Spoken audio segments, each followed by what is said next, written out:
पुढची एक मोठी बातमी मुंबई महानगरपालिकेमध्ये जोरदार गोंधळ झालाय।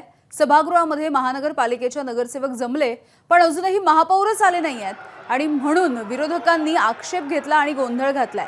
महापौरच जर वेळेत आले नाहीत तर कामकाज नेमकं कधी सुरू होणार, सभागृहाला शिस्त कशी लागणार असा प्रश्न देखील विरोधकांनी विचारलेला आहे। महापौर वेळेत उपस्थित न राहिल्यामुळे विरोधकांनी हा जोरदार गोंधळ घातलेला दिसून येतोय। मुंबई महानगरपालिकेच्या सभागृहातली ही दृश्य आपण पाहतोय। ईशान देशमुख आमचे प्रतिनिधी आपल्याला माहिती देत आहेत। ईशान, सभागृहामध्ये हे सगळे नगरसेवक जमलेले दिसत आहेत, मात्र महापौरच अनुपस्थित आहेत अद्यापही।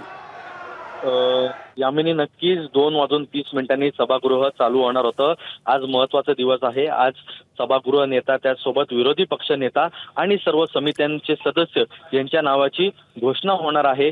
पण 2:30 महापौर येणं हे म्हणजे अपेक्षित होतं, पण महापौर हे काही विलंब झाला काही कारणास्तव। त्यामुळे विरोधकांनी आक्षेप घेतला आणि त्यांचं म्हणणं आहे की जर महापौर अशा प्रकारे उशिरा येत असतील तर सभागृहाला कशी शिस्त लागणार। आपल्याला माहिती असेल की पहिल्याच दिवशी भारतीय जनता पार्टीच्या नेत्यांकडून एक भूमिका ठेवण्यात आली की सभागृह हे वेळेमध्येच चालू होणार, कारण की काही नवीन जे तरुण नगरसेवक आले त्यांना जास्ती वेळ बोलायची संधी मिळणार। पण आज महापौर स्वतः 5 ते 10 मिनिटं उशिराने आल्याने आता विरोधक हे आक्रमक झाले आहेत सभागृहामध्ये आणि त्यांच्याकडून आक्षेप घेण्यात आला आहे की जर महापौरच वेळेवर येत नसतील तर सभागृहाला कशा प्रकारे शिस्त लागणार।